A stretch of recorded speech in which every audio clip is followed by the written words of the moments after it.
Qué interesante, Josué, es como que la culminación de la toma de la tierra.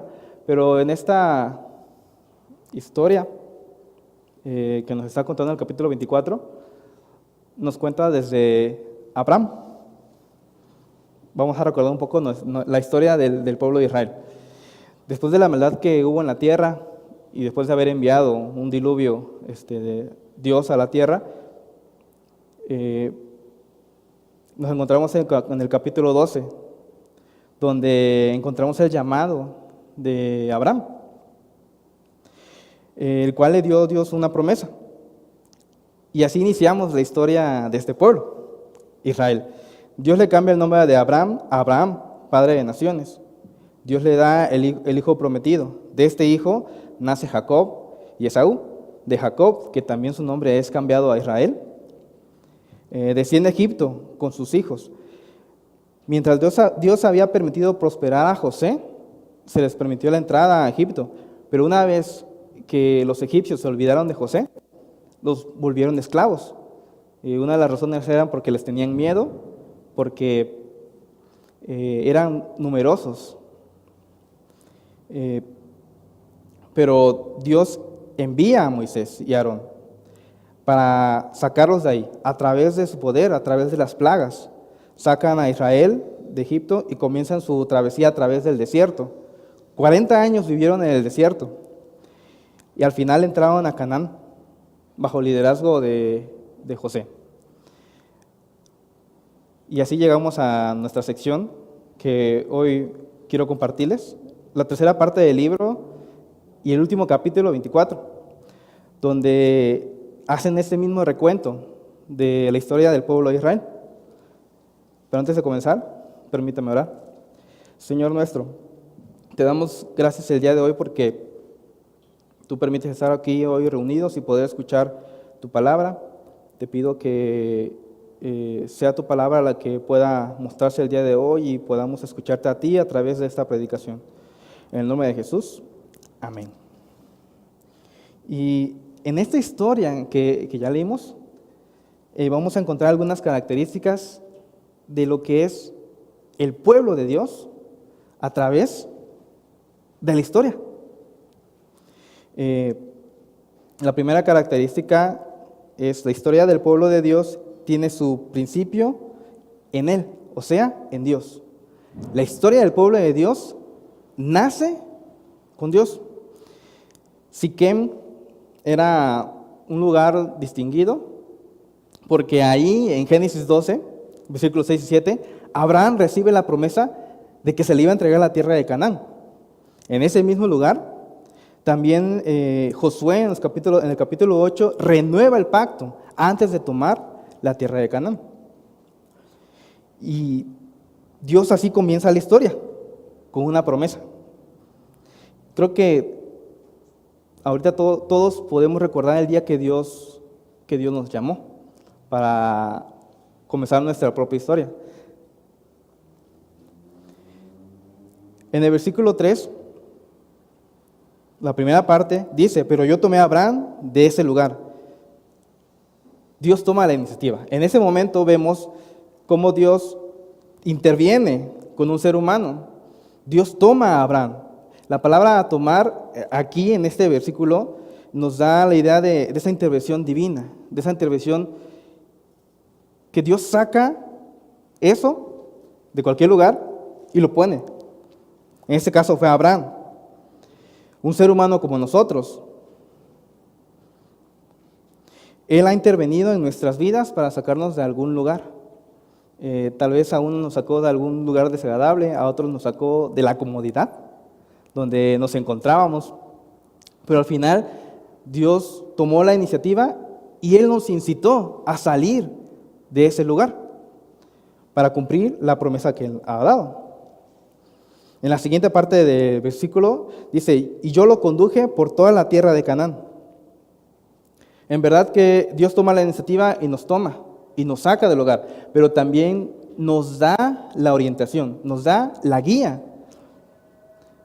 Él mismo tomó a Abraham y lo condujo, le dio la dirección por donde debía ir, por la tierra de Canaán. Dios nos da las direcciones y nos enseña por dónde debemos caminar. Creo que algunas veces hemos tomado decisiones incorrectas y hemos decidido tomar nuestro propio camino, a pesar de que ya hemos decidido confiar en Dios. Aunque Abraham no sabía lo que iba a pasar, él decidió seguirlo, convencido, con una fe muy genuina. Él decidió servir al Señor. Él tuvo fe en el Señor y obedeció lo que le mandaba. Ahora nosotros comencemos una historia. Pero ¿qué pasaría si estuviéramos con Abraham y viéramos emprender su viaje? O si nosotros hubiésemos tenido la oportunidad de ser quienes recibiéramos esa promesa que les había sido dada a Abraham. ¿También emprenderíamos ese viaje? ¿También decidiríamos seguirle a pesar de que no lo viéramos? A pesar de que le dijo a Abraham, esta tierra será tuya. Y además le dijo, tendrás muchos descendientes. Y decidió creer. Pero Abraham ni Sarai no podían tener hijos. Tomaron algunas malas decisiones en ese momento. Algunos dicen, quisieron ayudar a Dios. Pero a pesar de eso, en su infinita gracia de Dios, Abraham recibe la promesa de Dios y le da un hijo. Dice la otra parte del versículo, y yo le di una descendencia numerosa. Eso tiene que ver también con la provisión. En Dios inicia esa historia del pueblo de Israel, pero también no solamente nos toma o lo saca de un lugar, no solamente nos guía, sino también nos provee de una manera increíble. Aunque a Abraham le prometió numerosas descendencias, miles de hijos, él solamente tuvo uno. Bueno, sin contar al otro hijo. El hijo de la promesa era el cumplimiento de esa promesa. Aunque Abraham y Sarai tomaron algunas decisiones malas, ya lo había mencionado, Dios en su gracia cumplió la promesa que les había dado. Si Dios nos ha llamado a nosotros, nos ha tomado y nos comienza a guiar, Él también nos proveerá en ese camino. Él también nos dará lo que necesitamos. Aunque Abraham le había prometido numerosas descendencias, él solamente recibió un hijo. Pero eso era lo que necesitaba en ese momento. Y así es Dios también con nosotros en la actualidad. Somos su pueblo y Él nos va a proveer. Pero nos va a proveer lo que necesitamos solamente en este momento. Lo necesario. Pero solamente fue un solo hijo para poder principiar su pueblo escogido, el pueblo de Dios. La segunda parte que encontramos aquí, o escena, la historia del pueblo de Dios tiene un proceso en Él, tiene un proceso en Dios, en los versículos del 5 al 8. Ahora en esta escena, cambiemos de escena. Primero estábamos con Abraham, y menciona a los patriarcas, Abraham, Isaac, Jacob, pero también ahora cambia de escena y ahora menciona cuando el pueblo estaba en Israel, en Egipto, y es sacado de ahí. Cuando olvidaron los egipcios a José, los volvieron esclavos por temor a que eran numerosos. Pero ahora vemos cómo el proceso, tanto de la salida a Egipto como la travesía en el desierto, es conforme a Dios, es como Él lo quiere. En los versículos 5 y 6 vemos cómo Dios envía a Moisés y a Aarón. Aún en el momento más difícil, Dios tiene preparada una solución que nos ayudará en la salida de nuestro Egipto. Al principio vimos cómo Dios toma a Abraham de un lugar, pero ahora vemos cómo Dios envía a Moisés y a Aarón a su pueblo para poder sacarlos. Algunos dicen que nosotros, como seminaristas, apenas estamos saliendo de nuestro Egipto, o algunos otros dicen que estamos entrando, sobre todo los de primero y segundo. Más los de primero no saben en qué se metieron. Pero aún así, con esos problemas, aún con las cosas más terribles, Dios tiene una solución que nos va a enviar. ¿Por qué? Porque estamos en ese proceso Somos el pueblo de Dios y esa historia que Dios está construyendo está en Él. Pero uno está contemplando estas cosas, como ya decía, y cosas terribles. Dios tiene una solución que envía, que hace más productivo el proceso.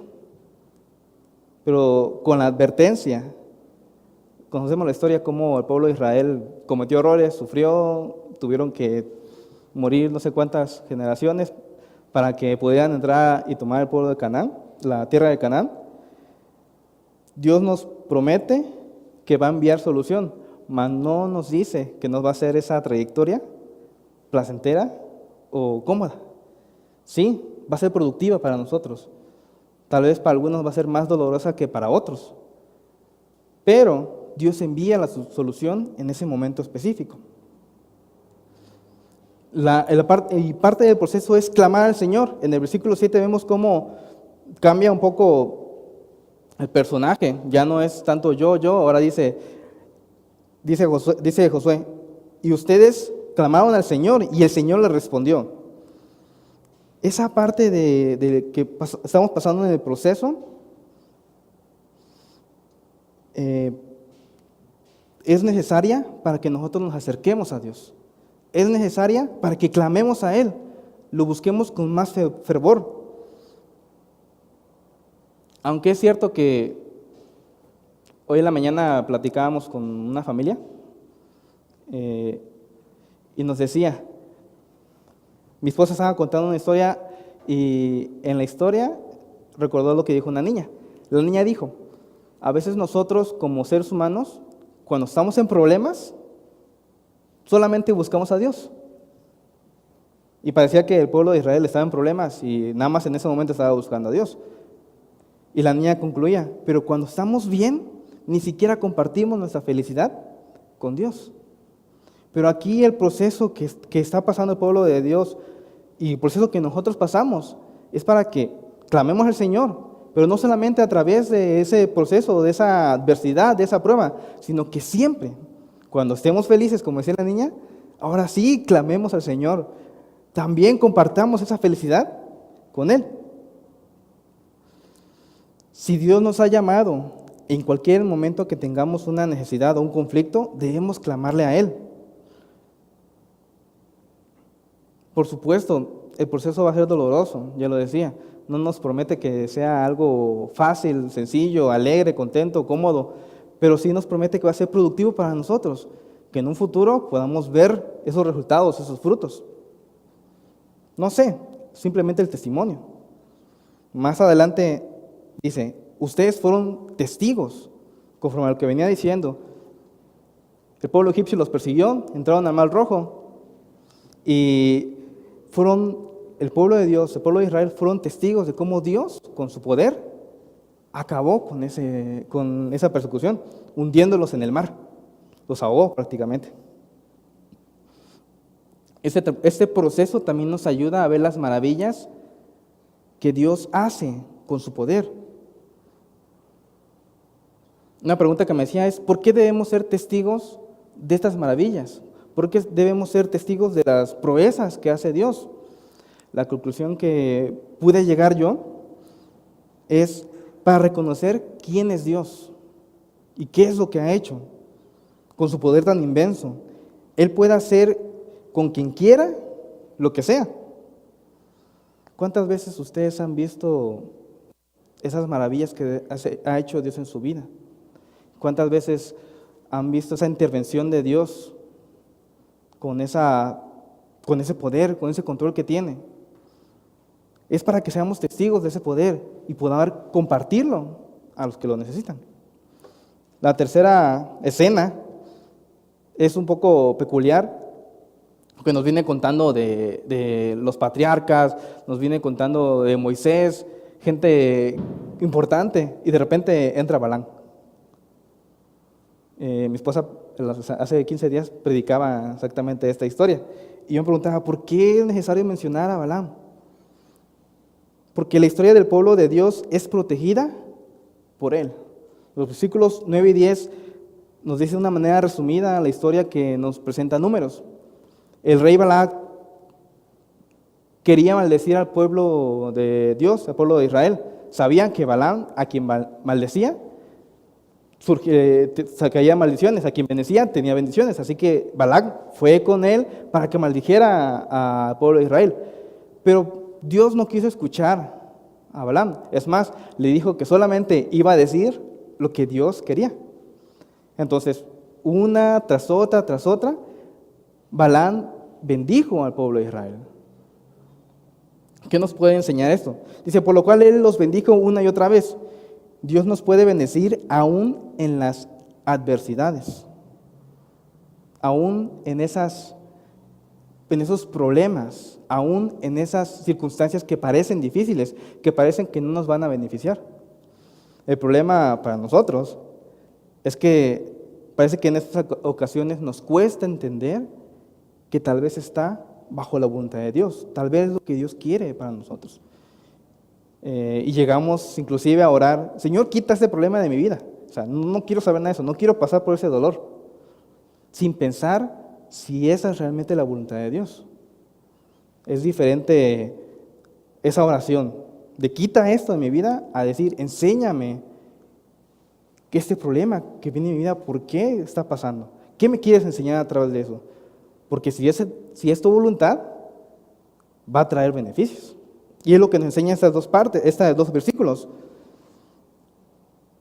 Él nos puede bendecir a pesar de las adversidades, porque ciertamente Dios puede usar cualquier cosa para cumplir su propósito y hacer lo bueno para así dar su testimonio de su poder. Balaam, en Hechos, me parece, nos cuentan su destino. Fue malo. Dice que desvió al pueblo de Israel a pasiones, a un montón de cosas. Pero aquí Dios lo utiliza, el ejemplo, para decir, yo puedo utilizar cualquier cosa para hacerlo de bendición a ustedes. Pero no solo eso. Al final del versículo dice, y así los salvé a ustedes de su poder. Dios es el más alto de todo lo que existe. Es el más poderoso de todo lo que hay, de todo lo que vemos y de todo lo que no vemos. Él es el Dios verdadero. Y sin duda alguna, al estar en esa historia con Dios, Él nos protegerá. Llámese rey de cualquier ciudad o potestad. Dios nos va a proteger de cualquier poder, de cualquier maldad o de cualquier circunstancia. En la última escena, después de hacer el paréntesis de Balaam, en los versículos del 11 al 13, me impacta mucho lo que dice esta parte. Porque a pesar de que el pueblo de Israel entró, conquistó la tierra de Canaán, dice, pero yo les entregué en sus manos, en el versículo 11, haciendo alusión a que no fueron ustedes. Qué bonito, dice, qué bonita frase se oye esto. Yo entregué a sus enemigos en sus manos. Nada les hará daño, porque yo estoy de su lado. Se oyen bonitas esas promesas, se oyen agradables, son ciertas, pero tienen un ligero compromiso. En el capítulo 1 vemos a Dios que le dice a José que no se aparte este libro de la ley de tu boca.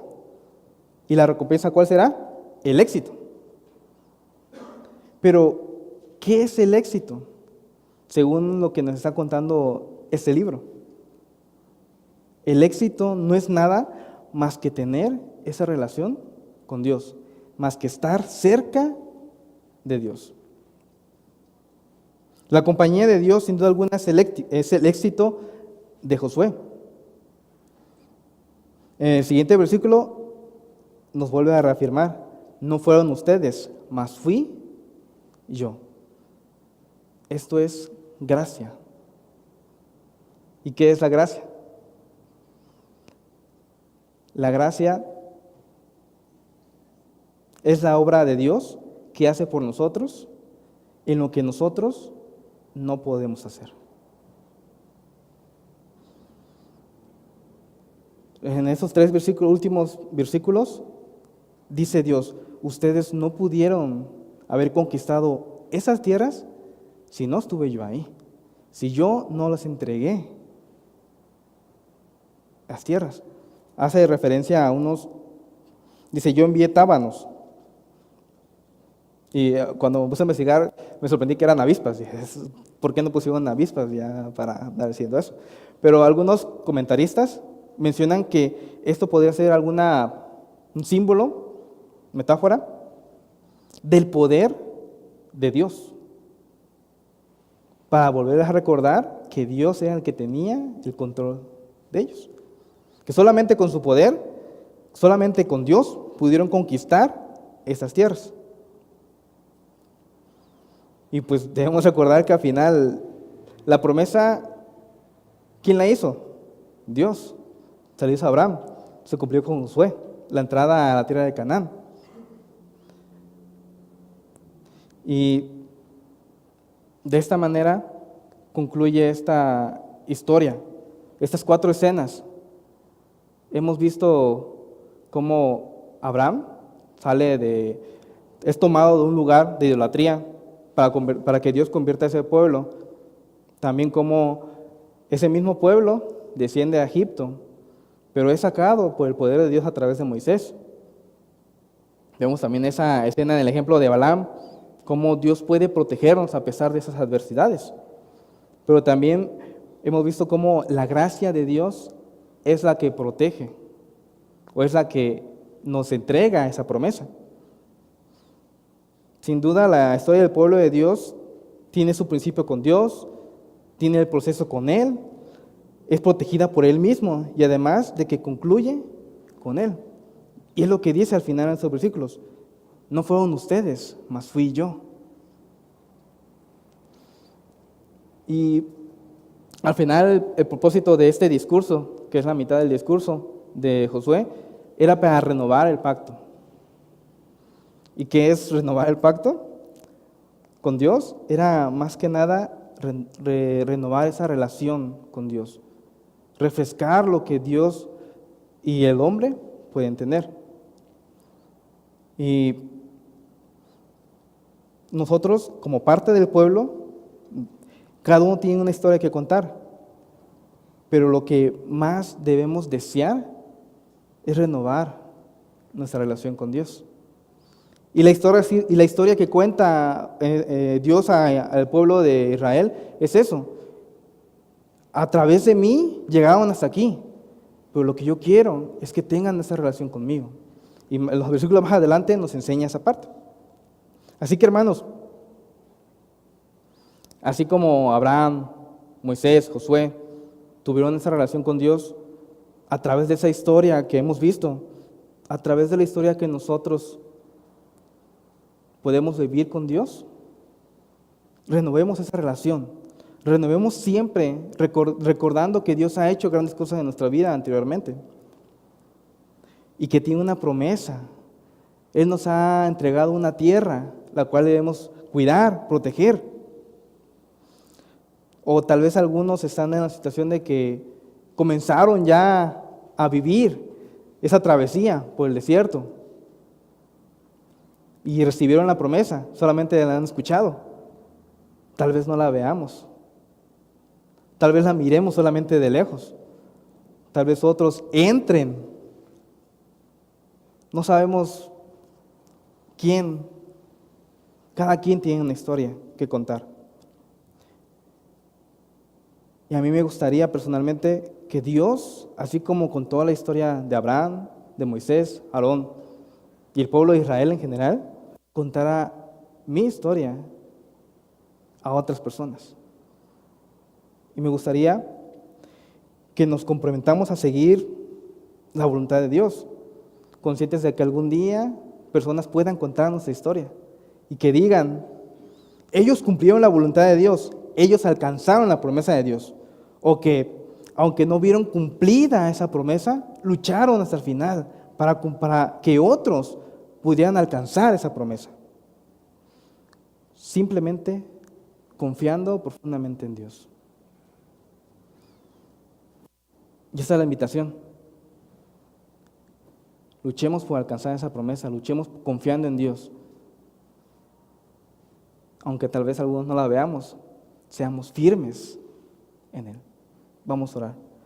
Señor nuestro, gracias por la palabra que hoy tú nos has dado. Te pido, Padre, que tú obres, que tu Espíritu obre en nuestras vidas y siempre nos guíes en cada momento a través de esa historia. Tú, Dios, estás por sobre la historia y tú puedes hacer las cosas que tú quieras. Pero, Padre, te pido que seamos parte de tu historia, seamos parte de lo que tú estás contando y podamos enseñarles a nuestros discípulos, a otras personas, siendo testigos de tu poder, siendo temerosos de ti, para que también formen parte de esa historia, tu historia, Señor. Gracias te damos, te pido que nos ayudes en cada momento. En el nombre de Jesús, amén.